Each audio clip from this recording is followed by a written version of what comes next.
Look at my legs. Jesus Christ. Good Lord. Are we recording? Here we go. Yeah, you hit. Don't hide my legs, dude. They're delicious. That's how we're going to start the episode today, with my delicious legs. Look at the detail there, folks. Enjoy. Can you zoom in, Rick? Is that a possibility? Anyway. Good morning. Good morning. Happy birthday. Merry Christmas. Happy Easter. Whatever's happening. I have no idea. I am completely out of whack today. I feel like I need more coffee. I haven't had enough, and I've had enough. Well, I think I'm cracked out from the coffee. Is that what it is? Because I'm doing the radio interview thing. Uh-huh. So I when I do blocks of radio interviews, I want to do them all in one day so that I get my work done. They're kind, and they schedule your press for you back to back to back. Dude, but it's a grind, and it's every 15 minutes. And I started this morning at 8 a.m. Right now it is noon. They gave me a lunch break.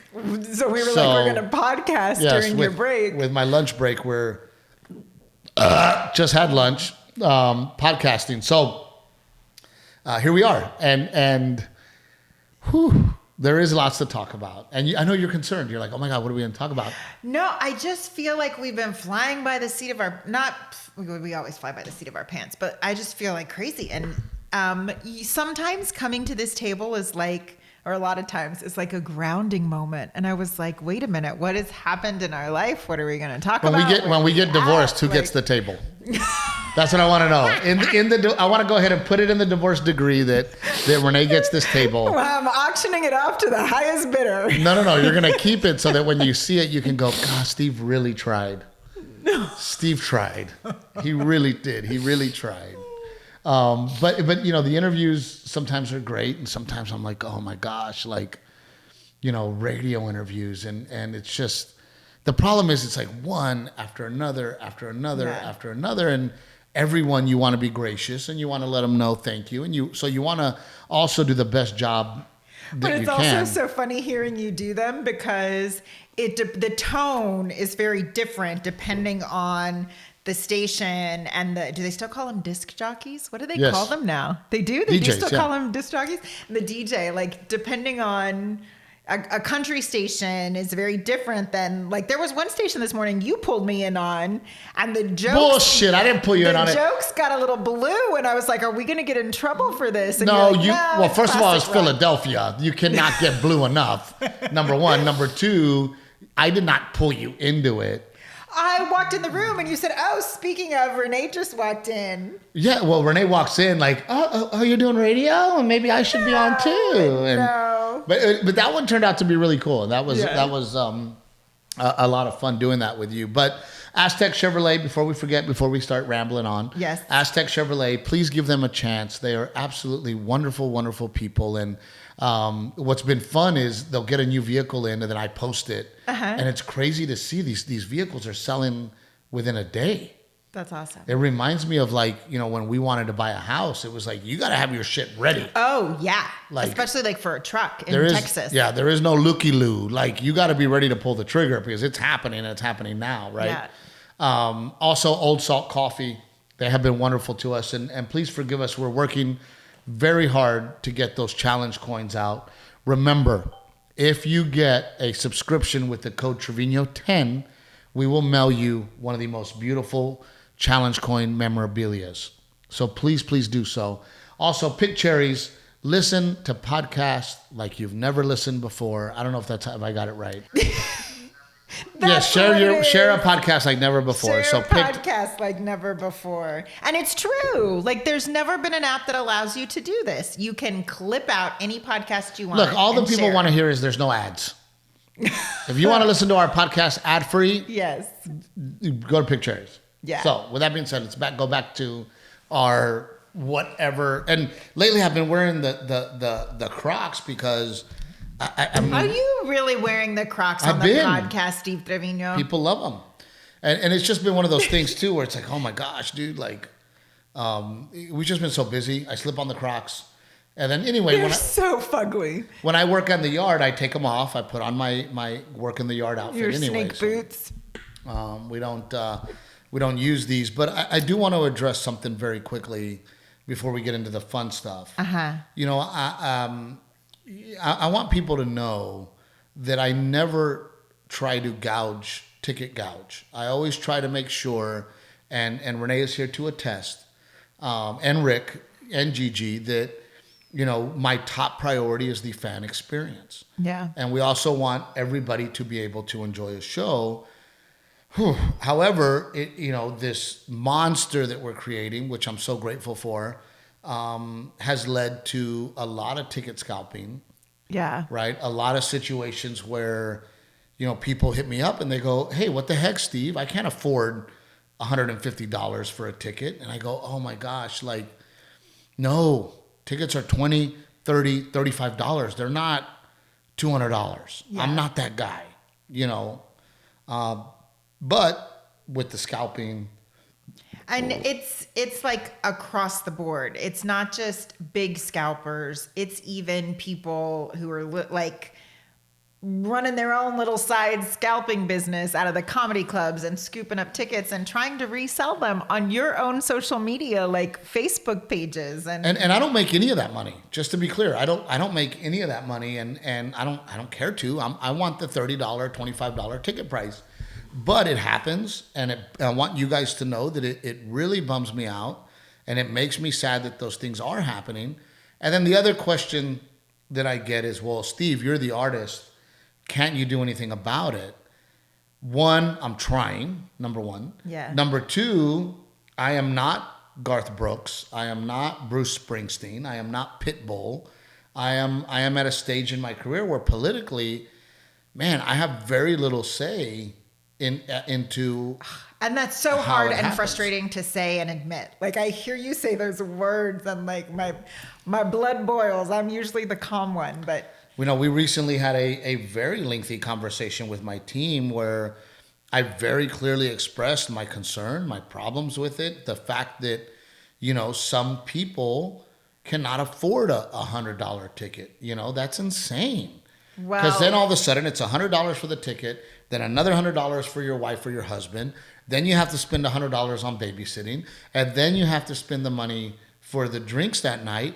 Who can afford to see bullshit me for $500? That's no, crazy. It will be the best hour. You will laugh. Don't say that, because that hour of just nonstop 1 hour of laughter, you leave on a high after your show because you've had such a good time. So don't diminish yourself either. I'm not letting you do that either. But I also, and I've made it clear to people, I'd rather do a bigger venue if it means that we can keep the ticket prices lower. Right. That was the goal. And so it's been a real bummer for us. And please, folks, please know that it is on our minds, that we are doing the very best we can to fix those things. You just got to be Bruce Springsteen, Steve, or Garth Brooks. Well, yeah, but that's what's scary, man. Freaking Garth Brooks is dealing with it. Yeah. Bruce Springsteen is dealing with it. Where they're going, wait a minute, what's happening? What happened? Where does this money go? Right. Where does the money go? What's going on? So, it is a, it's a, and God, I hate, they say, well, that's a good problem to have, Steve. It is a good problem to have. However, it's not a good problem for the fan. So we're working on it, and we're gonna try to figure it out. And Steve's brain is twirling. He's like, I'm gonna invent an app, and I'm gonna crowdsource shows, and we're gonna figure some way around this. Although Garth Brooks just says make scalping illegal. I read an article he put out last night that's basically make scalping illegal. But that's what happens, right? So all these scalpers go, oh, Garth Brooks. People go, they're willing to. They know the market.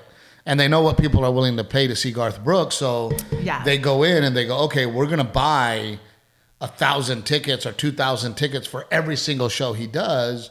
So then this business is so freaking gross. I was trying to come up with a better word. But so then the promoters go, well, we know we're going to make X amount of money out the gate because we know StubHub and all these other scalping sites are going to buy all X amount of tickets. So the promoters love it because they go, oh, it's guaranteed money. We know for a fact that the show's going to go on sale, and immediately StubHub and all the other ones are going to scoop up these tickets, and then they're going to turn and make a profit. But the price just keeps going up and up and up and up and up. Sucks, and the man. more these... It really does suck. And it is really, in my opinion, price gouging. I mean, it's, but I want you to know that we're grateful to the people who buy tickets.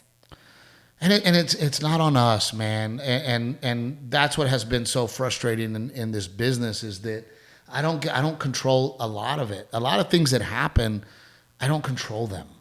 Like for example, I'm already being told with these theater tours, the theaters are basically saying we are not going to accommodate a full meet and greet. Because I was already telling my team, I'm like, I don't care. I'm gonna do the meet and greet. I don't care if it's 1,000, 2,000, 3,000. I'm doing the meet and greet. Well, now these theaters are saying, well, Steve, we're not going to accommodate more than 100, more than 150. So now we're dealing with that. Yeah. Now we're dealing with, okay, so now do we charge for a meet and greet so that we get our 100 and we're done so that we can make it fair, right? Do we do a lottery? Yeah. Right? There's so many things going on behind the scenes that people just, they don't quite understand or they don't quite know that, because, nothing breaks my heart more than hearing, well, I remember Steve used to, love his fans. And I remember, Steve would come out and meet us and take a picture with us. It's not me. Yeah. It's not me. And it's also hard because it's a lot of factors. Yeah. And I can't continue to do comedy clubs because I can't be away from my family Thursday, Friday, Saturday. I mean, Orlando, we're adding a Sunday. So now, well, thank God we're together. We're going to be together on that one. But, so economically, the reason that I'm doing theaters is to make the same amount of money that I would make in 4 days, I can make it in 2. And spend more time with my wife and my kids. Yeah. Right? But then with that comes, well, there goes the meet and greet. Well, shit. With the theaters comes, well, now scalpers are going to charge $200. And it's like, oh, well, shit, man. Every damn phase of this business, it just gets harder and it gets tougher. So, we're trying to find different ways to show gratitude. We're trying to find different ways to show you guys that we appreciate you. And I really wish, I have celebrity friends. They don't give a fuck. And I don't know how they do it. They don't care. They just want to make money. They want to make as much money as they can. So, it's this much for meet and greet, and it's this much for a picture, and it's this much for this, and it's this much for that. Man, is money a motivator for me? Absolutely, because I want to take care of my family. But ultimately, the fan is the motivator, right? The hopefully the entertainment that we provide, hopefully sometimes healing, sometimes people need to go out and for their mental health and have a laugh. That's what's actually most important to me. And the fact that I can sustain and have a wonderful life, which we do, is what it's all about, right? But it does get complicated. And oh, you said that really well, because it is. I think it's like even this weekend at the charity event, a woman came up to us and introduced herself and said this podcast was like her therapy, and it's those messages that we get. It's meeting those people after your shows that are just so grateful, that have that said, I really needed this laughter and share the reason they did. Like, well, and I do want to say something because it came into my brain. Several friends of mine who are very close to God, and I talk to, and we talk about God and Jesus and religion and life. And, several of my friends have said this, and I want to get that message out to you guys too. Prayer is a wonderful thing. Prayer is a wonderful thing, and we always pray for, the sick. We always pray for the less fortunate. But at the same time, it is also okay to pray for your own family, for good health and for wealth, because wealth supports your family, right? Yeah. And when they told me that, and I'm not going to name the name because several people have told me, but when you say that, you're basically going back to the caveman days, the tribal days, where you would pray for a good hunt. Yeah. Right? You would pray that, hey, today God, we pray that we have a plentiful hunt, right? So that we can feed our families. Mm-hmm. So and help others. And help others, right? And nowadays, we don't hunt. We hunt by working to make money so then we can then feed our families. So it's okay to pray, for those things. So I want to put that out there that maybe that's something that you can add to your prayers at night because my wife and I do pray for for wealth and happiness for our own family, in addition to, of course, all of our other prayers. Yeah. I think it was a mom that shared that with me too. I don't know who shared it with you, but it was a mom that shared it with me too. And she said that at night she prayed with her sons, help daddy's business be successful. Yeah, and work hard and do it with a moral compass and do it for the right reasons. Yeah. Of course, right? So that was awesome. Man, I'm a little short of breath and I don't know why. All the talking you've been doing all morning. Yeah, I think so, maybe. So let's kind of do a recap of the weekend because you were like, there's nothing to talk about. And I'm like, bullshit, there's nothing to talk about. We did do a lot. We did. Oh my gosh, let's start with our Saturday. How amazing was our Saturday? That was cool. So first of all, our Saturday, and again, divine intervention. Yeah. I meet Bill Goldberg. Bill Goldberg turns out to be an amazing man. Bill Goldberg, the wrestler. Turns out to be an amazing man. He lets me know that he's doing, helping out with a charity on Saturday. What was it, the 3rd? August. Anyway, Saturday. I don't know. Don't ask me those kind of questions right now. Turns out that I am also in town doing a private gig. Turns out that they were going to start their event at 6. My event was until 8:30. Uh-huh. So I was able to make both events. And it just, again, divine intervention. Yeah. Things happen for a reason. Man, talk about a beautiful evening. Yes. Yeah, it was called the Purple Heart Project. I don't know if we shared this last week, but with his coin, because he gave you a challenge coin, but it's the Purple Heart Project and it honors Purple Heart recipients throughout the state. Like some of these people are traveling in, but it's all ages, these Purple Heart recipients. So there were Vietnam vets there. There were younger guys there. What I thought was cool too is we got there and a veteran choir. I wish I knew their name. I had to fly in and out. You were there more than I was. I know. You know what? I might have it because I have the thing. Wow. This choir sang the national anthem.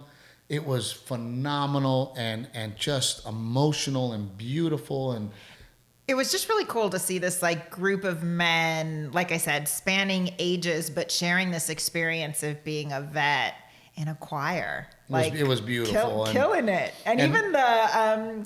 not the band leader, because they're not a band. The choral director, that's what I was looking for. The choral director was so into it. They were all about it. It was cool. So then, because I'm there and I got to leave by 8, they wanted me to do the live auction. So I did a little bit of stand up. I did the live auction, help them raise money. You were so good at that. I love it. Every time that that you were the auctioneer, because you get loud and loud. I get it loud. I rile up the crowd like a cheerleader. Mm-hmm. And my goal when it comes to raising money for people who need money, there is no shame in my game. Oh no! I will call them out. Yes, you play into ego. I told Bill Goldberg he put in a bid, and I was like, dude, Stone Cold Steve Austin would bid more than that, right? Just talking shit. But what was even better is I started to tell the story about how me and Bill ended up meeting, and then freaking Bill walks in the door like we planned it. Yeah. And of course, he's this giant of a man, right? He is a big presence. He's wearing a tight shirt, so immediately I go in on his shirt and how it's a medium, and he goes, "It's your shirt, you little midget," And so then we do that, and then, man, I have the weirdest gig. It was a corporate gig type thing, and when I do these corporate events, I don't know what to expect. Yeah. Right? I really don't. And it wasn't a corporate event. It was a private event. Well, so that was what was weird. You thought it was corporate. Well, I didn't know what it was. Yeah. It was a private event, but then it was at somebody's house, and I'm like, these freaking gigs are disasters. Like they are just. I know. I was worried for you because you left the Purple Heart event and I stayed back and I was like, oh my God, Steve's going to go and there's going to be like 5 people and they're just going to be sitting there watching him in the living room make us laugh. Right. I didn't know what to expect. Right. And I'm like, oh my gosh, and first of all, I get to this house, drop dead gorgeous. Yeah. This house is beautiful. It made me feel P-O. I don't even get the O-R. Somebody said that before me. I mean, the house was just stunning. And I get there, and they literally have security. They have private security for their family and their home. The guy grabs me, and he goes straight to the back. I'll tell you what's going on. So he grabs me. We go to the back of the house, and he goes, "You need to meet Ben. Ben's the one that hired you." And by the way, I look outside into their courtyard, right, which was outstanding. Beautiful bar set up. I mean, it was like a nightclub, right? Beautiful stage. And I'm like, oh, awesome, right? Yeah. They had the chairs lined up front, Oh, perfectly. And again, again, speaking candidly and honestly on the podcast, I have such a bad attitude towards rich people. Like I do. I love how you just said it's okay to pray for wealth, and now you're like, I have a bad attitude towards rich people. I do, and I'm like, oh, these. Well, no, I always think that they're going to be snobby, and they're going to be these rich fucking assholes, and I've run into that. Yeah. Right. I did a party and just. No, you know what it is? I think you have a problem with generational wealth because you are self-made. I think that could be it too, right? Yeah. But again, like I did this party in Austin, Texas, and again, my price is not cheap. Yeah. Because they literally have to pay me for the whole weekend. If they're booking me for a Saturday, well, you have to make up the money that I would have made for the whole weekend. So I'm not cheap. They hire me. I get to this place in Austin, and immediately same thing. They greet me, and they go, "Oh, Mr. Trevino, we have your room waiting for you." Oh, you're talking about a different party. A different one. Okay. So I get there. They're like, you have your room waiting for you, and we have your lunch, right? And I'm looking through the glass, like, and in the party, I mean, it is like unbelievable. This party, right? Like the stage is huge. There's all these people. Like there's literally buffets with lobster and crab and whatever you can imagine lined around this thing. And I'm like, oh man, I'm going to get lobster and I'm going to get crab. And, and I go, when do I get to go in there? And they're like, oh, no, sir. She does not want you in the room until you perform. And when you're done performing, you have to leave. And I'm like, okay, well. They didn't want you to steal the thunder, babe. The event is not about you, Steve Trevino. I was hungry. And they literally gave me a sack lunch. A sack lunch. I ate my sack lunch, all sad, right in the other room. Sandwich. You had a soggy sandwich. I'm all sad over there, and it looked like you made it. It was like sad as shit. The meat was laid out flat like an asshole, right? And I'm just sitting there, and the bread's all stale, and the little pack of mustard, one bullshit pack of mustard. You know the fucking sandwich I'm talking about. So anyway, I eat it, and then I go in. You got the vendor lunch. Yes. That's when you're like at a big event and there's the lunch that's actually served or the dinner that's actually served to the guests. Yes, I got the lunch for the help. The cheap vendor meal. I got the lunch for the fucking help. So anyway, I eat it and I go, well, when am I going up? And they go, well, we're a little behind, but you're going up right now. And I go, wait a minute. Nobody's sitting down. They're all in line. What are they in line for? And she goes, oh, the birthday girl, her party, she gave all of her guests custom Lou Casey cowboy boots, so they're all getting measured, and custom Stetson cowboy hats, so they're all in line for that. Wow! So I now have to go on stage. There's 4 people sitting down watching the show that already got measured for their boots and hats. Everybody else is in line. I'm just sitting there like, what the fuck, man? Like it was terrible. I hated it. And literally, as soon as I get off stage, they're like, okay, Mr. Trevino, thank you for coming. You should already have been paid, and bye. Right? So I have been to events like that, and then I roll up to this house, and I'm like, oh my God, is this going to be another rich dickhead bullshit, right? But I'll take your money, thanks. I get in there. I'm in the master restroom, right? Because that's where they're hiding me. They put you in the master restroom? Yes, I'm in the master restroom. And in comes this guy. and he's wearing flip-flops like me, shorts like me, and a t-shirt. And he's like, I'm Ben. I'm the one that hired you. What's up, mate? Because he's English, right? And I'm not kidding you. We start talking shit. We're bullshitting. We're having a great time. We completely forget, like, oh, wait a minute. We got to figure party? What's the plan, right? Yeah.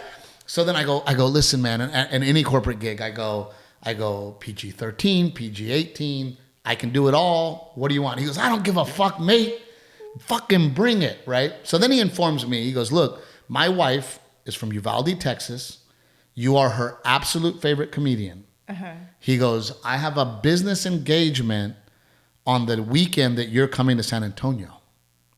She bought tickets for everybody to go to your show.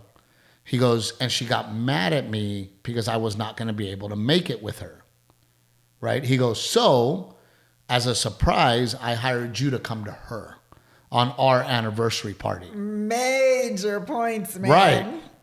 So I go, so how's it going to go down? And he goes, I will go on stage and I will say, hey, I have one more surprise for you, because I have to take care of my Captain Evil. He goes, and when I say Captain Evil, you walk out, right? So I'm like, no problem. By the way, me and him are still bullshitting. We're laughing. We're having a good time. Yeah. I walk out and Beth is her name. She loses her mind and she's just like, oh my God, this is awesome, blah, blah. The show was wonderful. The people there were wonderful. Did you do your usual set or was it different? You let stuff fly? What was it? It was very geared towards her. I did ask her what bits that she wanted to see. Oh yeah. So I did some requests for her. But I got to tell you, man, everybody down to earth, fun. She had her high school friends there. She had her friends from San Antonio there, like longtime friends. Okay, did she invite people? Did she know did she know they were having an anniversary party? That's all they were having was an anniversary party. She didn't know I was going to be performing. Gotcha. Right? Gotcha. So I get to talking to him, and she goes, Steve, she goes, we relate to you and your wife so much. She goes, when I met him, my parents did not like him. She goes, he moved me to England. Little did I know that he had 8 pounds to his name. She goes, we had nothing. We lived in a small apartment. And she goes, me and my husband, we worked our asses off to get where we are today. Yeah. And she was so down to earth and so fun. And everybody was down to earth and everybody was fun. And Ben was hilarious. And I'm giving his best friend shit because he's from England and he's wearing the England outfit. And I'm like, bro, you don't need to tell me that you're from the UK. Your outfit screams Europe, right? Good. And that's what I love about fucking Europe, right? And anytime I meet people from the UK or England or Ireland or anywhere from Europe, they have a great sense of humor. And it's a brash sense of humor. Yes. And they talk shit to each other. And I ended up having this great time with them. And then the plan was to go back to you. Yes. And finish out the night with you. At the Purple Hearts dinner gala. So by the time I got to you, Purple Heart gala had finished. Everybody decided to go have a drink at a bar in Bernie. I show up and it was sad zone. Remember? It was just kind of like... Well, there weren't a lot of options. I think the only thing still open was like a brewery. So breweries just have a different vibe. Breweries like a chill, sit, hang, and drink beer. And we're all like dressed to the nines from the gala. A lady at the bar, she asked me, she goes, where are you coming from? Well, and Jake is there, my partner at Helicopters for Heroes. Yeah. Jerry's there, my partner in another business. We're always talking, and all the wives were there. All the wives were dressed up. And we go, I told the whole team, I go, let's go crash Ben and Beth's anniversary party. Yeah. And everybody's like, I mean, are they okay with that? I'm like, fuck yeah, they're okay with it. They're cool as shit. I was a little concerned. I was like, we're showing up with like a group. It's not just you and I coming back. Like, we got a crew. So we do. We walked in. And they were like, oh, Captain Evil, because they didn't get to meet you. Yeah. So they were like, Captain Evil's here. And man, we chatted it up. And we ended up partying with Ben and Beth at their anniversary party, and Ben goes, "Is this normal for you?" I said, "No." This is not normal for me. I said, but you guys were so welcoming and so sweet and so honest and so real. Yeah. The party, and we get there, everybody's singing karaoke on stage. Yes. So I was like, all right, it's my kind of party.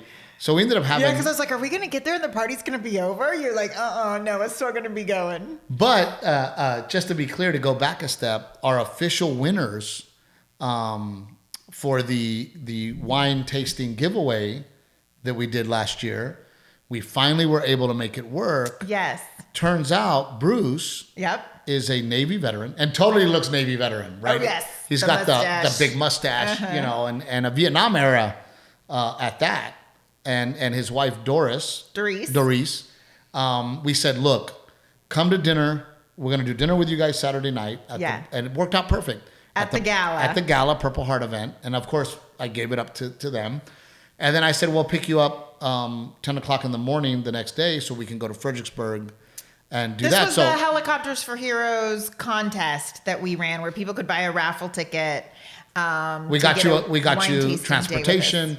We got you a hotel room on the Riverwalk. Yeah. You had dinner with me and my wife, and you got to go spend the day with us in Fredericksburg, Texas. So they bail on us. We go party all night, right? An hour from our house. But they loved the gala. They said, I mean, it was such an emotional event honoring these Purple Heart recipients. It was really well done. Compadres, the restaurant, and again, did an amazing job. Divine intervention. It was perfect, right? Like, here's somebody that paid $50 to enter this contest because they care about veterans first and foremost. Yeah. So then to even take them to another function where we're helping veterans was just special. And the food was great. It was good. And he's a Navy veteran. Yeah. Which was, it just really worked out. And Compadre's restaurant, if you find yourself in Bernie, Texas, that's the restaurant to go to because he did the food and it was fucking amazing. Yeah. So we bailed on, they left because they were older and they didn't go party with us they weren't celebrating Ben and Beth's anniversary with us. And then we partied all night and we get here, you go pass out Friday night. Well, no, we walk in the house. So your dad and stepmom were here staying with us and stayed with the kids and our nieces were here. But we get home, the house is dark. But there's music playing. Oh, Grandpa Joe's going loud outside. Oh, I loved it. And I'm like, Steve, why is there music outside? Your dad's just chilling out there on the back patio. Shirt off, right? I don't know if he was wearing his shirt. He's shirtless, playing his own DJ on my sound system. I didn't even know he knew how to do that. We got there and he goes, sit the fuck down. Let's have a drink. And I was like, oh shit. I said, Grandpa Joe's on one, right? And Timmy, I saw him, I was like, your dad's outside. You go talk to him. I went straight to the bedroom. And again, my dad dealing with all his health issues and severe PTSD, there's very little moments anymore that he's feeling good and in a good mood. I know. I got to say, that was the one thing I was bummed about this weekend is seeing what a great emotional event, but also like what a sense of camaraderie there was amongst those Purple Heart recipients, and knowing that your dad was a Purple Heart recipient and here you are like killing it at this auction and raising more money. I just wish that he could have been there and you guys could have shared that experience. But he knows what I do, and even though he's not a verbal man, I know he knows what I do, but it was so much fun, and now all I can think about is I just want to go to bed. But then I see him and I'm like, fuck it. All right. I opened up the expensive bottle of Crown and me and Timmy and I sat out there with him laughing and I cleaned up the next morning. There were 2 bottles of Crown on the table out there on the patio. One of them was empty and the other one was about halfway down. We killed some Crown, even after I had killed some Crown at celebrating Ben and Beth's anniversary. And then I'm like, oh crap, we got to be up to go wine tasting. Yeah. Which we did. And if I'm, again, being open and honest, I'm not a wine tasting kind of guy. Yeah. It's not something I'm into, right? But I got to say, I enjoyed it. It was a good day. And I got to give it up to the first winery that we went to. Becker Vineyards, it was called. We do have to give it up to Becker Vineyards. They were very sweet and accommodating and such a cool, chill, nice experience. It was really awesome. And I got there And I said, hey guys, I said, I'm really trying to make, and the bummer of it is because we got a late start, and not our fault, by the way. I was up ready to go, even though I only had 3 hours of sleep. I was up ready to go. It just with, rounding up the troops and getting it all going. And then of course my stepmom came with us too. We ended up missing our first, tasting that we had set up. Let me handle this guy right here. You got to block it. But what were we talking about? We got a late start, so we missed the first vineyard tasting. We missed the first scheduled vineyard tasting, and I really wanted to go, man, I got to make up for that because I want the people that won to really get an experience. Yeah. I talked to him, Becker, is that what they call it? Becker Vineyards. The manager came out. And he goes, so what do you got going on? I said, listen, man, I said, we raised $8,000 with this contest. It's for veterans. I said, I'm really trying to show these people that have won a really great experience. He goes, I'm on it. I'm on it. I'll take care of it. Give me 10 minutes. And this guy, and I wish I would have remembered his name. I know. We need to send them an email, and Helicopters for Heroes needs to send them something. He went out. He got us. He surprised us in the basement with 2 charcuterie boards. And we ended up having drinks in their beautiful basement, beautiful table. In their wine cellar. Yeah. And I got to say, it was for me, I was like, oh crap, like I got to go along with this bullshit. He didn't skimp on the boards. They put the good salami out and the good cheese. It was awesome. And I enjoyed it. And then after that, we went to, the next scheduled one was is it Grape Creek? Which is known in Texas because it's been around for a long time. It's one of the first ones out there in Fredericksburg, again, if I'm being honest, Becker to me felt more welcoming. It felt more personal. It felt a little more authentic. It felt a little more relaxed. Yeah, Grape Creek was like, what's your reservation? Okay, you folks this way. You folks, you're this way. Well, we've got you over here. And then I go... I felt like I was being funneled through Disney. I go, do you guys serve food? Because we'd really love to have dinner. And he goes, are you a member? I said, excuse me? Only members get to eat here. And I said, yeah. I said, we're not members. Then that way. Shoo. That's what it felt like. And it did. I mean, it was still cool. Yeah. And I'm not saying don't go. I'm saying because it was still cool. Yeah. And they, they do like everybody has their own little bar with your own sommelier or whatever the fuck they call them. Yes. So it wasn't terrible. It just didn't have the welcoming feeling that I got at Becker Vineyards. Yes, and Becker had music when we got there. There was like a musician, and they made it so you could go and sit and spend a whole afternoon there if you wanted, Yeah, they had the outdoor hang, and it was a beautiful place. Yeah. And grape, whatever, what are they called? Grape Creek, I think. Grape Creek. Oh, yeah. Wow, so original. But Grape Creek just felt definitely more corporate. Definitely more. But there's lots in Fredericksburg. Like, I feel like we could, since you enjoyed it so much, maybe we go back again and try 2 or 3 different ones. Oh, yeah. Well, if somebody wants to donate $8,000, I will take that. I will go with them. We'll do the contest again? No, we're not doing the contest again. No? We're gonna. Somebody goes, look, I'll write you a check for $8,000. Let's go. We'll go on a Sunday. Take your wife wine tasting. I feel like maybe we got to up the ante on the contest. Now we got to go to Napa. No, we need 50,000 to go to Napa. But I got to say, have you posted the pictures that we took? I haven't. No, I haven't. Let's post those today. Okay.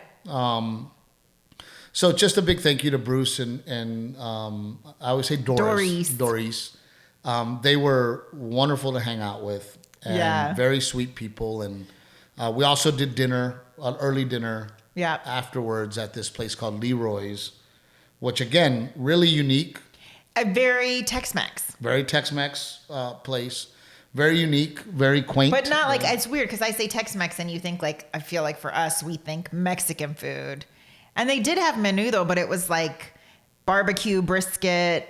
It was literal like a mesh of the two. It was good. I recommend Leroy's. And then of course, Grandpa Joe stayed behind because he wanted to my oldest cousin on my dad's side lives in San Antonio. and she had plans on coming to visit Dad. Combination, us getting back, and chatting with her. So, we were able to chat with my cousin Monica, who is she really is like a really special person. She she's got this really great spunk about her, and this kind of like. She's the mom that takes pride in scaring the shit out of her kids. Yes. Like scaring the shit out of them. Yeah, I think she might be the person I feel like who loves Halloween even more than I do. And I love Halloween. She goes nuts, but her daughter is going to school at Texas State, which is literally minutes from us. And I wanted Monica to see the house and know that her daughter, our cousin, has a home very close. And she gave us a lowdown on Disney because she's such a Disney pro. So we're all going to Orlando, and she was kind of giving us the lay of the land and her insider Disney tips. They actually do Disney for Christmas is when they do it. Which, come on, let's be real. That's the time to do Florida, not sweating it out in August like us. I can't wear these short shorts. I'm afraid a ball is going to hang out one side. No one needs to envision that. No one needs that. Maybe some of the ladies do want to. I'm pulling them down. I don't want my nutsack to come flying out. But stop, please. But Rick, I got to tell you, man, I think that maybe the four of us should take a little trip out there because it was, and what I think I like about it is Disney or Fredericksburg. Fredericksburg. Oh yeah. A lot of times you take me places, and there's nothing for me to do. This was cool because I was able to walk around and check out. The way that they do it, I thought they at Becker they explained. They gave us the tour and the process of how their wines are made and all that stuff is very interesting to me. Yeah. Right. So I didn't realize rosé was like made actually with like the leftovers of the red wine. Yes, the skin. Yeah, the pulp. I didn't know that. That's cool. That's for the cheap people, right? They're like, well, let's give them this bullshit, right? But.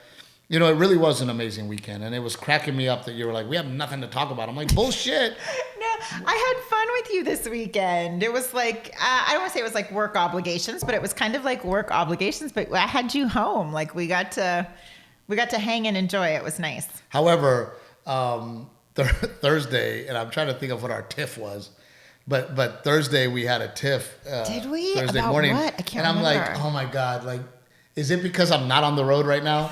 Is it because usually we're past our expiration date? Yeah. I'm like, well, fuck, man, for this bullshit, I wish I was on the road. What was it? I don't even remember what it was about. What petty argument were we? It wasn't spaghetti this time. It was not spaghetti. It was not spaghetti this time. I wish I could think of what the petty argument was so that we could bring it to the podcast, but so we could relive it. I know what it was. Huh. The schedule changed. That's what it was. Oh, yep. Now I remember. Mm-hmm. Yeah, it was about the schedule change. That Renae was pissed off because the schedule had changed. But again, I honestly think that it's not as simple as Renae was pissed off because the schedule changed. It's much more complicated than that. If her schedule in her head, if it doesn't go to plan, the wheels fall the fuck off. But I will say that we are at a point in our marriage where the wheel starts to fall off, and then we both know to take a step back, right? And then I bring the pump and I pump it back up, and I put the wheel back on and a little bit of duct tape, and we compromise, and the train keeps moving, and we keep the train moving along. But there was a moment where I was sitting there like, fuck, is this why I'm home? For this bullshit? I know, because if you hadn't been here, the train would have kept moving, right? Yes, and that's what's, so we talk about it. It's like the balance of adjusting to, okay, Steve's home, Steve's gone, Steve's home. But when people say that marriage is about communication, they're correct. Yeah. Right? Because a lot of times Renae is planning this day in her head, but not letting me in on the plan. Or sometimes it's not just my day. I'm planning the day with the kids and when all this needs to happen. And I'm like, look, just jump on board. And I should know your personality. That's not how it's going to go down. But that's my point, right? Is that if you come to me and go, hey, this is what I would like tomorrow to look like, I'm happy to help. I'm happy to help get that, keep the train on the tracks. Yeah. You know, but there's times where, and I think a lot of men right now can agree, there's times where I wake up and I'm like, all right, well, great. I'm going to go cut the yard because I have a plan to cut the yard. And Renee's like, the fuck are you doing cutting the yard? We're supposed to be going to here. And I'm like, well, wait a minute. You didn't tell me that. So then but I honestly think we're getting better. Yeah. Don't you think? Yeah. You're like, yeah, maybe. I don't know. Yes, we are. We're getting better. But I think now as school starts and Garrett's activities start, I think we need to both find a system calendar-wise that works for us. Well, and it is tough. That you're comfortable with too. Well, but things are getting so much more busy. That's what I mean. You know, and now we're going to start getting Delilah into... We're about to turn into those people with the color-coded calendars for each person. Because we're going to get Delilah into either dance, gymnastics, or jujitsu. Well, jujitsu probably till she's 4, but... That's older. Getting her into some activities as well, so... I think gymnastics might help. Have we talked about how Delilah kind of her feet go in a little bit? And I'm thinking, I know you're still so concerned about that. I'm not. Being on the balance beam, like practicing that, will sort of help. And she already does it here at the house. Like she loves doing that stuff. But I'm not opposed to. And we're going to encourage softball, hopefully. I don't know anything about softball. But and that's another thing. And it's for another topic. But Garrett's at a point now where there is just no competition for our little team in Little League. And it's a shame because, you want to support Little League. You want to be a part of Little League because Little League is an American institution. But I'm not kidding you, and I'm not making it up. When I tell you we dominated every single team, am I right or wrong? Yeah. Dude, our kids were getting outs. Our kids were... in the right positions. Our kids were coached. Yeah. So I also want to, if somebody wants to put a message out there regarding, their decision to go to elite ball or travel ball versus It just makes me Little so League. nervous as a mama because that stuff happens on the weekends and you're on the road on the weekends. So now Delilah and I are going to be all about baseball too. Mom and Dad, I need you to come move here and help. Well, they're not coming.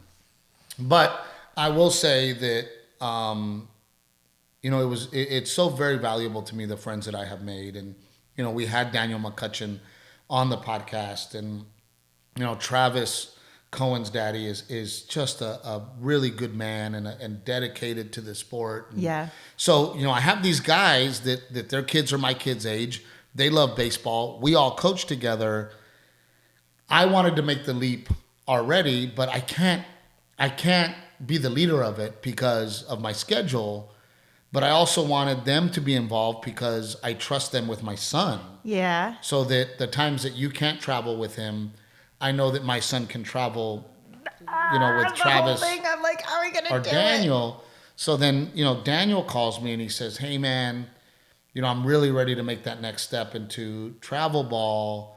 Let's have a meeting about it. 'Cause it's serious shit, dude, Yeah.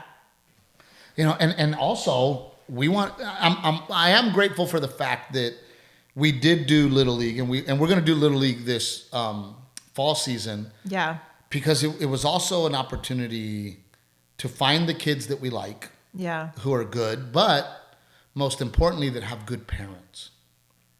Right? Those parents that we know are not going to get in our way, that are going to let us coach because we have a lot of fun coaching, but there's a lot of discipline on our team. Yeah. There's a lot of, and we don't give our kids slack. We are hard on them. Too when you talk about maybe making the move to elite. I am like, I still want to talk to other parents who started this young because I also feel like Garrett's not even 7 yet, and aren't we still at the age where like you explore everything before you just like hone in on one thing?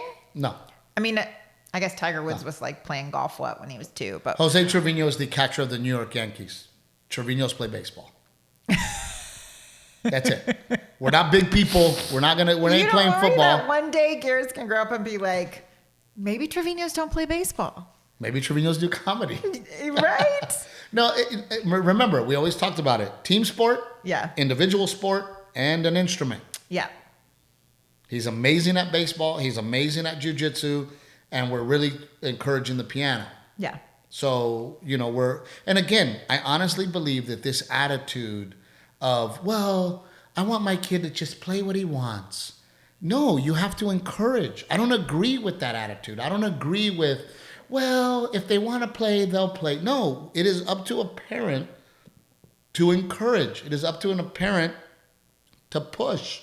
Well, but I wonder, is Garrett going to be like a little Zac Efron and he's going to act like a football player or act like a baseball player, not be a baseball player? And again, and I've said it before on this podcast, I don't want to encourage this business at this age. Yeah. If he grows up and wants to do that, I will help him in any way that I can to make sure that I protect him from this filthy business, that I help manage him, knowing all the backhanded bullshit that goes on in this business. But right now, as a child, I would say 90, maybe 95% of child stars don't end up well. No. And don't adjust well. Yeah. And I want Garrett to have an opportunity to grow up in a very normal life, in a very normal situation. Well, yeah, that's why we moved back to Texas. As normal as possible. Right. But that's another thing, and people since have we asked about the sorry question, and we did have a psychologist or two reach out, and it was very interesting, their comments, and one of them kind of really agreed with kind of both of us, where she was like, yes, please make sure that your children understand what it is to say sorry. And what the importance of it, the significance of it, when to use it, when not to use it. And what that means, right? Yeah. And something that I always say that she said, sorries mean nothing if you don't change, right? I always tell people that. I go, you can tell me sorry all the time. You can hit me in the face and say sorry, and then hit me in the face again. Well, you're not sorry. Yeah. So thank you for the comments. And I told you we had a lot of shit to talk about. My stomach's grumbling, though, so we got to go soon. You're hungry again? I need food again. I just had a shake this morning. Oh, I thought you ate with me. No, I didn't eat with you. I figured I wasn't hungry yet, but now I'm real hungry. And then people keep asking and you don't answer. What are they asking me about? Where do you rent your clothes? Newly. But we talked about this. They're not a sponsor, so so I'm not helping them out. But this is rented too. Well, it looks very nice, and you look beautiful as always, and I love you very, very much. Don't you even try. I said it first, and I always do. Thanks for coming to the show. Don't forget, Aztec Chevrolet. To the show. Watching the show.